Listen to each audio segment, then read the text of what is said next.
Marwari media आप देख रहे हैं। आज है 29 मार्च 2026 रविवार का दिन, हिंदू तिथि चैत्र माह की एकादशी। नजर डालेंगे आज की बड़ी खबरों पर। शुरुआत कर देते हैं दुनिया की बड़ी खबर के साथ। बड़ी खबर, ईरान इजराइल जंग का लगभग 1 महीना पूरा हो गया है। अब इस युद्ध में हूती विद्रोही भी शामिल हो गए हैं। इजराइल ने ईरान के अंदर 50 फाइटर जेट्स से हमला किया। इजरायली सेना के मुताबिक शुक्रवार रात ईरान के 3 इलाकों में हथियार बनाने वाली फैक्ट्रियों और परमाणु कार्यक्रम से जुड़े ठिकानों को निशाना बनाया गया। सेना ने बताया कि यह हमले खुफिया जानकारी के आधार पर किए गए। अब देखिए, इस युद्ध को 1 महीना पूरा हो चुका है। इस 1 महीने में पूरे पश्चिमी एशिया की सूरत काफी बदल चुकी है। पूरे क्षेत्र में मृतकों और घायलों की संख्या में लगातार इजाफा हो रहा है। इस जंग का असर धीरे धीरे पूरी दुनिया पर दिखने लगा है। इसके बावजूद दोनों ही पक्षों की तरफ से अब तक कोई भी युद्ध विराम के लिए पूरी तरह तैयार नहीं है। बड़ी खबर ये भी देखिए, पश्चिमी एशिया संकट में गहराते संकट के बीच पीएम मोदी ने कल सऊदी अरब के क्राउन प्रिंस सह प्रधानमंत्री प्रिंस मोहम्मद बिन सलमान से बात की। दोनों के बीच पश्चिमी एशिया में चल रहे संघर्ष पर चर्चा हुई। आगे बढ़ेंगे, देश की एक और बहुत बड़ी खबर। पीएम मोदी ने शनिवार दोपहर 12:30 बजे यूपी के जेवर में नोएडा इंटरनेशनल एयरपोर्ट के फेज 1 का उद्घाटन किया। बड़ी बात यह अभी देश का सबसे बड़ा और एशिया का दूसरा सबसे बड़ा एयरपोर्ट है। और सबसे बड़ी बात तो यह है, जब 4 फेजों में ही पूरा काम हो जाएगा तो यह एशिया का सबसे बड़ा एयरपोर्ट होगा। इस दौरान पीएम मोदी ने जनसभा को संबोधित करते हुए लोगों से इजराइल, अमेरिका और ईरान की जंग से उपजे संकट में एकजुट होकर लड़ने की अपील की। उन्होंने कहा कि सभी राज्यों के मुख्यमंत्रियों से चर्चा हो गई है। देशवासियों से कहूंगा कि धैर्य और एकजुटता के साथ इस संकट का सामना करें। यह पूरी दुनिया को परेशान करने वाला संकट है। बहरहाल आगे बढ़ जाते हैं। राजस्थान से बहुत बड़ी खबर। मुख्यमंत्री भजनलाल शर्मा ने शनिवार को मुख्यमंत्री कार्यालय में एलपीजी आपूर्ति के संबंध में सभी जिला कलेक्टरों के साथ एक बड़ी बैठक बुलाई। इस वीडियो कॉन्फ्रेंसिंग बैठक में जरूरी दिशा निर्देश दिए गए। मुख्यमंत्री ने कहा कि गैस सिलेंडर या पेट्रोल डीजल की कालाबाजारी और जमाखोरी करने के विरोध में कठोर कार्रवाई की जाए। बैठक में मुख्य सचिव, पुलिस महानिदेशक सहित खाद्य एवं नागरिक आपूर्ति विभाग के उच्च अधिकारी वीसी के माध्यम से जुड़े। मुख्यमंत्री ने सभी जिला कलेक्टर को नियमित समीक्षा कर जमीनी परिस्थितियों का फीडबैक लेने को कहा है।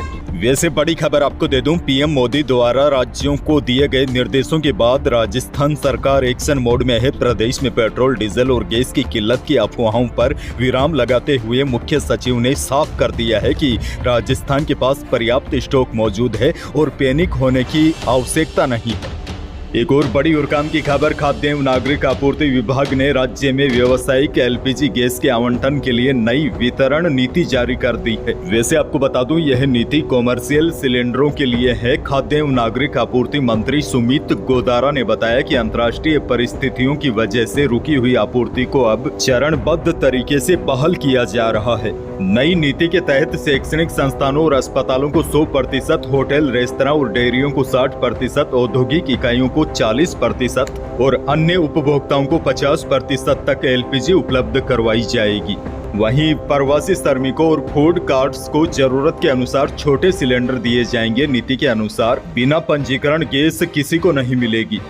राजस्थान से एक और बहुत बड़ी खबर, जयपुर से अजमेर दिल्ली सीखकर आना अब महंगा होगा। दरअसल national highway authority of India यानी कि NHAI ने जयपुर से अलग अलग शहरों के लिए जाने वाले नेशनल हाईवे के टोल दरों में बढ़ोतरी कर दी है। इसमें जयपुर में रिंग रोड, जयपुर किशनगढ़, जयपुर सीकर और जयपुर दौसा हाईवे पर बने टोल प्लाजा शामिल है। यह बढ़ोतरी 1 अप्रैल से लागू होगी, यानी कि हाईवे पर सफर करना अब और अधिक महंगा होगा। बताया जा रहा है 5 रुपए से लेकर 20 रुपए टोल टैक्स के अधिक देने होंगे।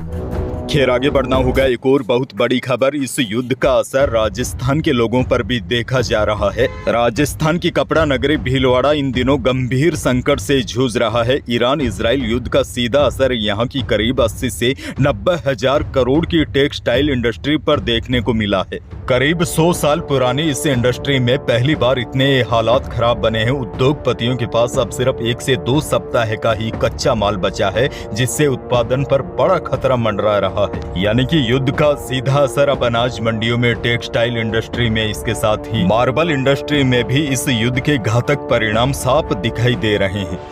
एक और बड़ी और चिंताजनक खबर, प्रदेश में अचानक मौतों की संख्या दिनों दिन बढ़ती ही जा रही है। बड़ी खबर, अजमेर में 25 साल के युवक की पानी पीते पीते हार्ट अटैक से जान चली गई। अचानक तबीयत बिगड़ने के बाद दोस्त उसे JLN हॉस्पिटल भी लेकर पहुंचे, जहां डॉक्टरों ने जांच के बाद उसे मृत घोषित कर दिया। महज 25 साल का युवक संदीप अपने दोस्तों को घर छोड़ने के लिए गया था। इसी दौरान सभी दोस्त एक थड़ी पर चाय पीने के लिए रुके थे। यहाँ पानी पीते समय अचानक संदीप की हार्ट अटैक से मौत हो गई। आगे बढ़ेंगे। एक और बड़ी खबर, बाड़मेर जिले से शिव विधानसभा क्षेत्र के निर्दलीय विधायक रविंदर सिंह भाटी और लोकप्रिय भजन गायक छोटू सिंह रावणा के बीच सोशल मीडिया कमेंट को लेकर तीखा विवाद छिड़ गया है। छोटू सिंह ने शुक्रवार रात विधायक पर फोन कर धमकाने और अप्रत्यक्ष रूप से जान से मारने की चेतावनी देने का गंभीर आरोप लगाया है। छोटू सिंह रावणा ने भोपाल में कार में बैठकर जारी एक वीडियो में दावा किया है कि 27 मार्च की रात करीब 11 बजे विधायक रविंदर सिंह भाटी का उनके पास फोन आया था।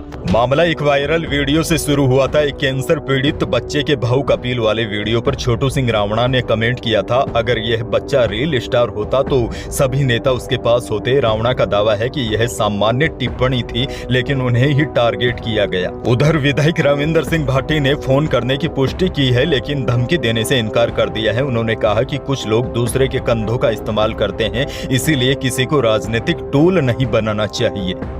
पूर्वी राजस्थान के किसान भाइयों के लिए बड़ी खुशखबरी, हाड़ौती संभाग में स्थित 12 जिले का लहसुन अब अपनी खुशबू और तीखे स्वाद से दुनिया भर में बाजारों को महकाने की तैयारी में है। दरअसल यहाँ के लहसुन की अंतर्राष्ट्रीय स्तर पर बड़ी डिमांड रहती है। इसी के चलते राज्य सरकार के निर्देश पर 12 कृषि उपज मंडी प्रशासन ने यहाँ के लहसुन को GI टैग दिलाने के लिए जियोग्राफिकल इंडिकेशन रजिस्ट्री संस्था में औपचारिक आवेदन कर दिया है। यदि सब कुछ योजना के अनुसार होता है तो आने वाले समय में 12 का लहसुन एक ग्लोबल ब्रांड के रूप में उभरेगा।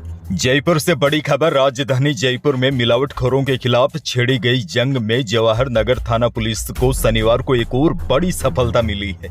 पुलिस ने टीला नंबर 1 स्थित एक डेयरी पर छापा मारकर 700 किलो से अधिक नकली पनीर बरामद किया है। चौंकाने वाली बात तो यह है कि इसी इलाके में महज 5 दिन के भीतर पुलिस की यह दूसरी बड़ी कामयाबी है।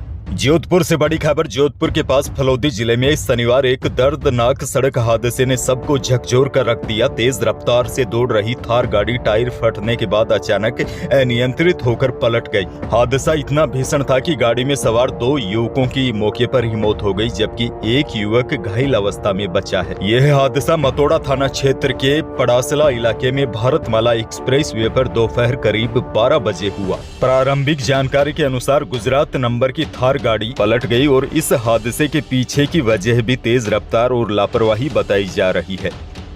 आगे बढ़ना होगा। बड़ी खबर, सोने और चांदी के भाव में उतार चढ़ाव का दौर जारी है। वायदा बाजार की तेजी के असर से शनिवार को जयपुर सराफा बाजार में तेजी देखी गई। शुद्ध सोना 1500 रुपए तेज होकर 1,49,500 रुपए प्रति 10 ग्राम रहा। 22 कैरेट यानी कि जेवराती सोना भी 1400 रुपए बढ़कर 1,39,800 रुपए प्रति 10 ग्राम रहा। शनिवार के दिन चांदी के भाव में भी मामूली बढ़त नजर आई। 200 रुपए सुधरकर चांदी का भाव 2,33,500 रुपए प्रति किलो रहा।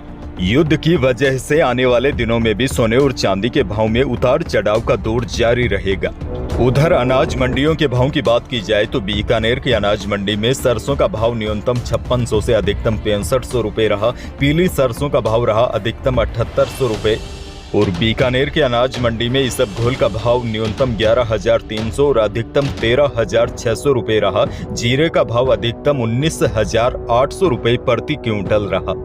मौसम को लेकर बड़ी खबर, राजस्थान में शनिवार को एक नया वेदर सिस्टम एक्टिव हो गया है और इसका असर शनिवार शाम को सीमावर्ती इलाकों में देखने को मिला। बीकानेर, जैसलमेर, बाड़मेर, जोधपुर सहित कई इलाकों में कल शाम को बादल छा गए और कई स्थानों पर हल्की बारिश भी हुई।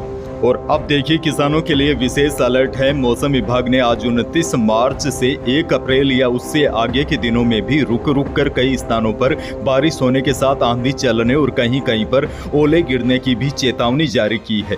इन नए सिस्टमों के आने से सबसे ज्यादा नुकसान किसानों को होने की आशंका है, क्योंकि इस अवधि के दौरान कटी हुई फसलें जो खेतों में रखी है, इन फसलों को सबसे अधिक नुकसान हो सकता है। मौसम विभाग के अनुसार राज्य के अलग अलग हिस्सों में 1 अप्रैल तक लगातार आंधी बारिश का दौर चलेगा।